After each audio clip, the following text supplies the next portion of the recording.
A very warm welcome to Bhutan This Week, our weekly news magazine program with me, Sharab Dorji. Our top stories this week: maintaining small, compact and efficient civil service becoming a challenge with change in government policies. Gyalpo University of Medical Sciences proposes for a medical college. And foot and mouth disease outbreak in Paro contained. Change in the government policies is making it difficult to maintain small, compact and efficient civil service in the country. This is as per the recent annual report of the Royal Civil Service Commission. Maintaining small, compact and efficient civil service is one of the missions of the Commission, has said. The report states that the civil service to population ratio is 1:27, which is large compared to other countries. Some of the reasons stated in the report are: civil service is the single biggest employer in the country and everyone turns to civil service for employment. Government's policy on reducing unemployment through planned employment, such as recruitment of 200 English teachers for Drasa. The report also states Commission's concern on doing away with redundant positions and institutions like Gedung Position and Dungkoks. And due to decentralization, the government's decision to provide a utility vehicle each to the Gyeoks would mean recruitment of 205 drivers that will cost the government an additional 30 million Newton per year. Meanwhile, the annual growth rate of civil service this year is significantly high at 4% compared to 0.8% last year. Inclusion of contract employees like assistant research officers for the National Assembly Secretariat and National Council, matrons, wardens and sports coaches are reasons for the increase. There are over 28,000 civil servants in the country as of June this year. Sunam Pem for BBS News. Childcare specialists say early childcare and development (ECCD) programs can help achieve sustainable development goals. This is because the program covers a wide range of subjects like health, nutrition, learning and protection, among others. Childcare specialist says at a global level, achievement of the sustainable development goals such as poverty reduction, nutrition, quality education and peace, justices and institutions, among others, require effective partnership across early childhood sectors.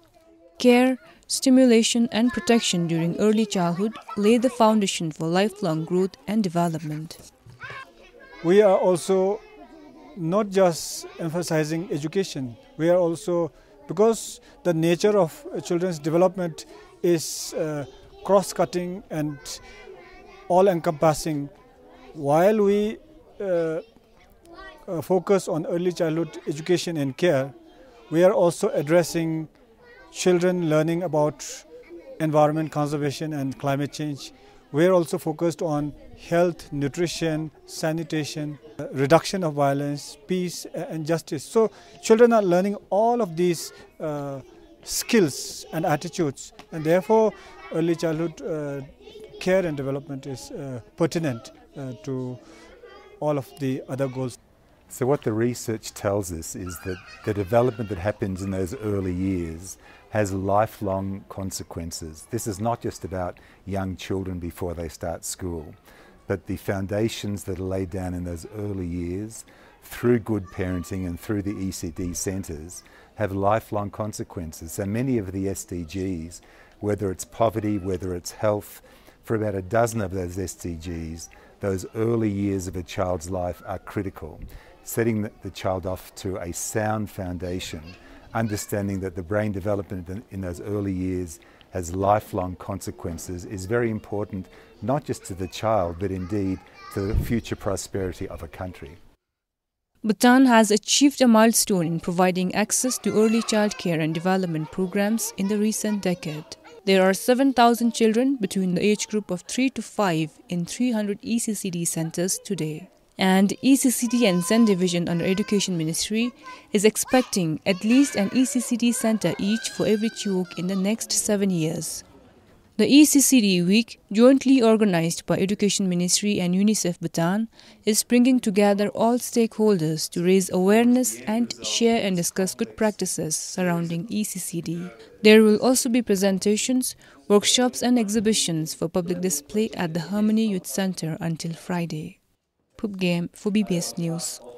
To enhance Bhutan's state of preparedness in efficiently dealing with post-earthquake disaster, it is crucial to align with the national and international emergency coordination structures. For that reason, a two-day consultation meeting was held between the international development partners and local agencies in Paru to develop a contingency plan. Bhutan has been preparing since 2009 and 2011 earthquakes, with the Department of Geology and Mines affirming a possibility of a major earthquake. But Bhutan still has many issues to deal with, according to the United Nations Development Programme's resident representative in Bhutan. The Royal Government of Bhutan is doing a lot of work to be preparing for these worst-case scenarios. However, there is more work to be done. For example, at this point in time we have 9 earthquake sensors in the country. We need more. So there's work to be done there. In terms of search and rescue, the Royal Government of Bhutan wishes to strengthen its capacity so that if there is a disaster, if there is an earthquake, we have the ability to respond as fast as possible, both with capacity inside the country, but also with international capacity. He said lack of disaster management and contingency plan can pose coordination challenges. Of the international humanitarian community is broad-ranged. We would do an immediate support with search and rescue crews that would come in, especially into urban areas of Bhutan, and help with the buildings that may have collapsed and where people may be needing immediate rescue. But I would want to emphasize that the work of the international humanitarian community would be in partnership with the Royal Government of Bhutan. It's very important, we know from many of the disasters around the world, that when you have a good relationship, a good partnership between a host government and the international community. The Secretary of Ministry of Home and Cultural Affairs expressed the need for clear procedures and agreed on the need of post-disaster assistance from international agencies. Currently, Bhutan does not have the National Standard Operating Procedure and National Contingency Plan. But a senior program officer with Department of Disaster Management said the department will start the contingency planning project in a week. For Sangeet Chezum in Paro, this is Ringdandup, BBS News. The Gesagelpo University of Medical Sciences has submitted a proposal for a medical college to the Education Ministry. The move is to help medical students studying in Sri Lanka whose classes have been disrupted for more than 6 months now. Some 120 Bhutanese medical students in Sri Lanka had to discontinue the classes following the protest by local doctors and students requesting the government to shut down the South Asian Institute of Technology and Medicine, the only private university in Sri Lanka.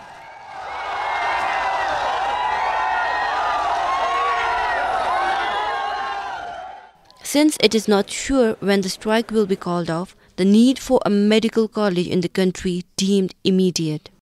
It is indeed a concerning situation for the students. I believe almost 105 students are stranded, and it's almost more than 6 months. And then the longer it is, they can forget the subject matters which they had already learned. And it seems the crisis is not going to be solved very soon. So in that situation, the government is also very concerned because there can be gap in the important human resource production. If approved, the affected students can continue the study at the university, which currently provides postgraduate courses in medicine, nursing and public health, and traditional medicine. For now, the Education Ministry will review the proposal before forwarding it to the Cabinet for endorsement. The Gesagelpo University of Medical Sciences was initially conceived with the idea to start a medical college. However, with limited resources and insecure funding, the academic program was changed to postgraduate. Kiladem, BBS News. The basic health unit of Linji will get a female health worker by next year. At the moment, the unit has only one male health assistant. The need for an additional staff was discussed during the recent Thimpu Zongkak Tsokdo. The local leaders said without a female health worker, it becomes difficult for women visiting the health facility to share their problems with the existing health assistant. Also, when the lone staff is out of station, people are not able to avail themselves of the health services. Recently, a woman delivered a child at home in Jebisa. The health worker was not aware that she was pregnant because she didn't visit the BHU for checkups. She was not comfortable seeking medical assistance from male staff. This is how women are deprived of medical services. Women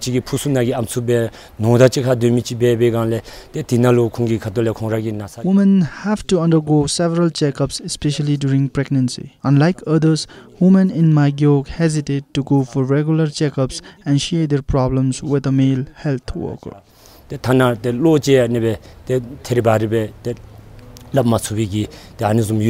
The district health officer informed the health ministry has plans to send female health workers to Lingxi, Sue and Naro by next year. As per the ministry's annual performance agreement signed recently, ensuring one female health assistant in every grade 2 BHU by January 2018 is one of its many targets. We also informed the ministry that the need for a female health worker was raised earlier during Zongkak Tsokdos.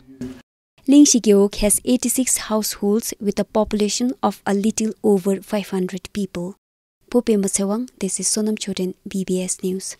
Now, farmers will not only fetch high prices for potatoes at the auction yard in Phinseling, but also they need not have to wait long for the process. This is following the online trading platform launched recently.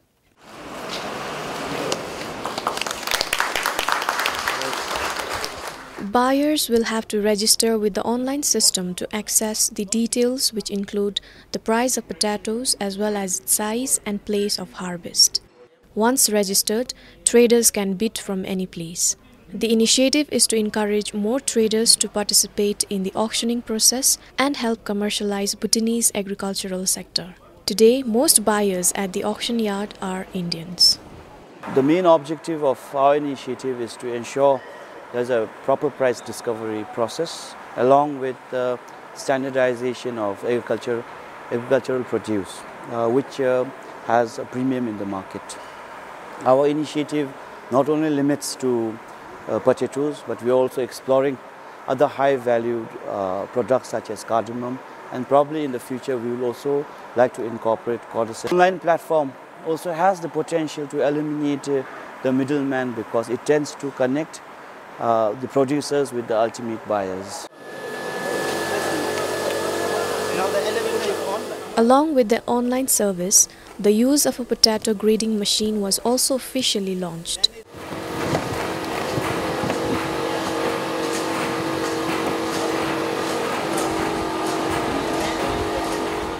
The potato grading machine segregates potatoes in 4 different sizes, and the details are uploaded on the online bidding system.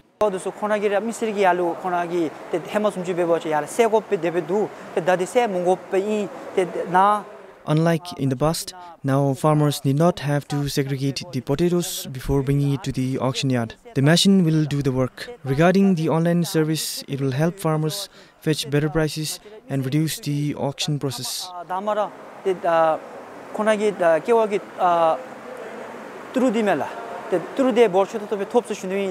The Food Corporation of Bhutan, in collaboration with the Royal Securities Exchange of Bhutan, launched the platform under the Commodity Market Initiative. For Sonam Pinjur in Phinseling, Sonam Pem for BBS News. A group of monks and lay monks are editing a set of Kanju written in gold as they receive oral transmission of Kanju from His Holiness the Jekimbo at Kunsul Foda. The 100-volume Kanju was written during the Third King's reign and is one of the main relics of Tashishazong. To ensure that not even a single letter is missed out in the Kanjuru Sedunma, the team goes through every pages of the Kanju line by line. And using the traditional writing equipment, the team used their calligraphic skills to write the missing letters with pure gold. 아니 베니디기 때다 시 진샤바 마토치불로 신타지 점모스비세 대강 지미기 코라 이쿠티 gonde 탑베 베미수기 로지나 베오나 데벨람니 둘라 때다 티 마차라 야캅기 나틴 소우체 임베 테티마세 나차라기 야캅기 쿠림 샵틴 카체타 베오나라 때간 주시드마데랄 하빌라 아니 보나 때기 수럽 임베 때 다토토치 여버친 티기 핀바데 bombe 충수님에세 다랭아체나 때 신타점니디 데베 구츠츠비 세슈니비.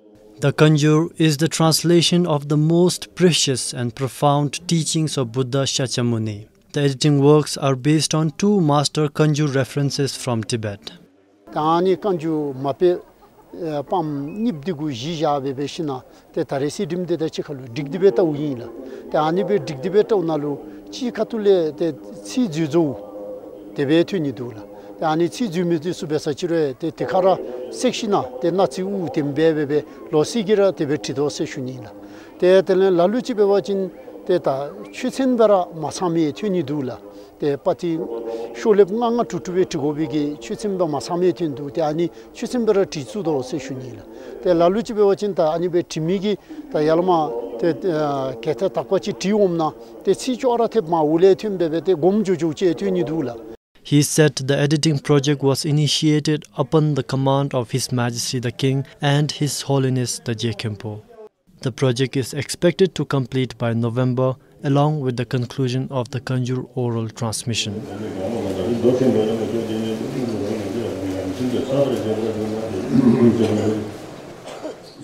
For Pema Seong, Sharab Dorji for BBS News. After almost 3 months of treatment and vaccination, officials said the foot and mouth disease or FMD outbreak in Paro is finally contained.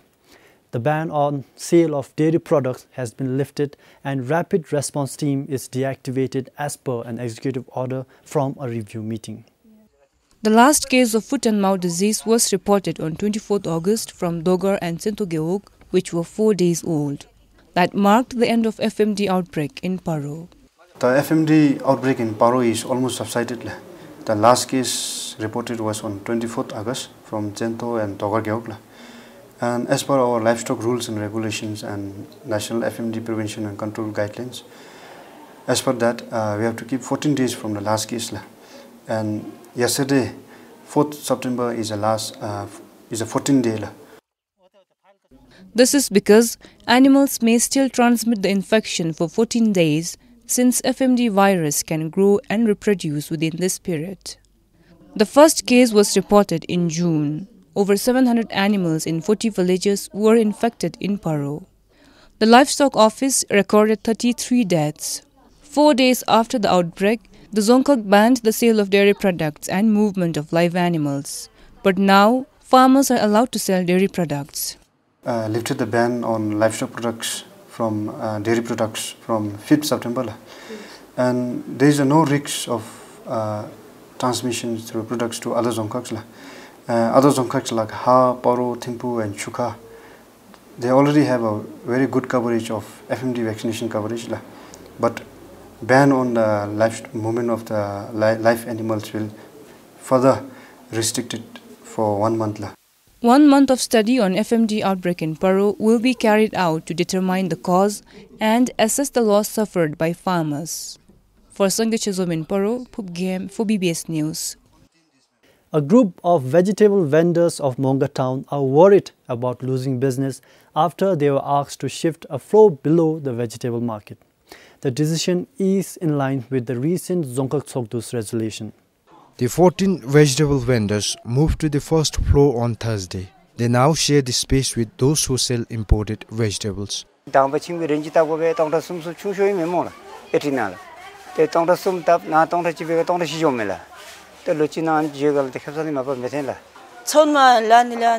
We pay 10 Nyultrum for a bunch of spinach from farmers and sell it to others at 15 Nyultrum. But farmers, they charge unreasonable prices. We don't do that. Still, we are asked to vacate claiming we charge higher prices. The business won't be better in the floor below as well because there are around 14 other vendors who sell imported vegetables.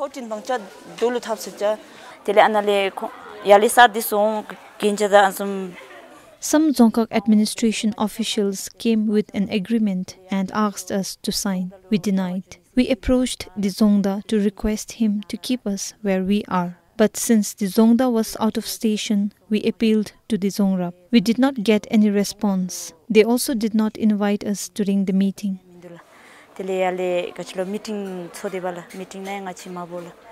For 35-year-old Jameng Dema, moving to the first floor has now become more concerning. She does not have a place to do business. Of the 14 vendors, only 12 got the available compartments. Earlier, there was no license system in place. It was started recently and I could not process one since I was not here.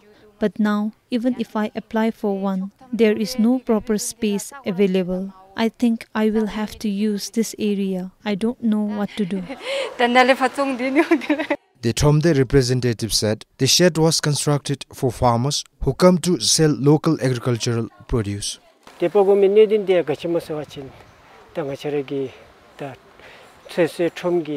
asked the vendors to move because there has been a system that the top floor is for farmers who come in here in the morning to sell vegetables and leave for home in the evening. We are not doing it out of jealousy, but it is for the welfare of farmers.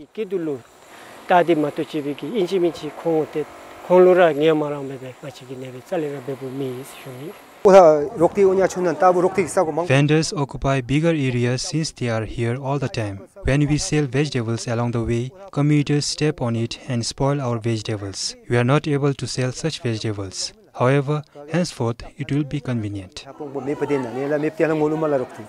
He added people like him will no longer have to rush early in the morning to book the limited space. Also, they now have a proper shed to protect them from sun and rain. For Sonam Sring in Mongar, Pasa, BBS News. A 54-year-old taxi driver who has been filling potholes in and around Mongar town has become the talk of the town. He believes the most efficient way of making a difference is to lead by example and not really rely on government for everything. Drupchu from Mongar spends between 2 to 3 hours daily to fill the potholes in and around Mongar town. He transports stones and mud in his taxi to fill the potholes. It is a rewardless job, but he decided to take the initiative as he uses the road regularly to ferry passengers. He says he is a victim of the bad road conditions.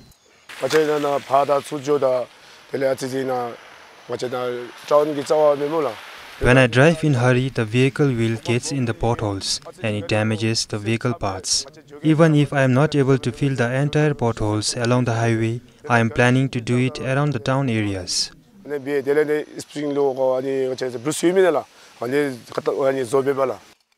His initiative has drawn mixed reactions from the people.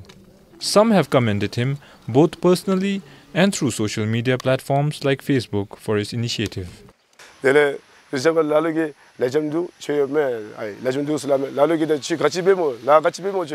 Some commuters say I am doing a good job, but others are questioning me. They are asking me why I am doing such work and am I the only driver who drives on this road. But I have faced problem due to poor condition of road.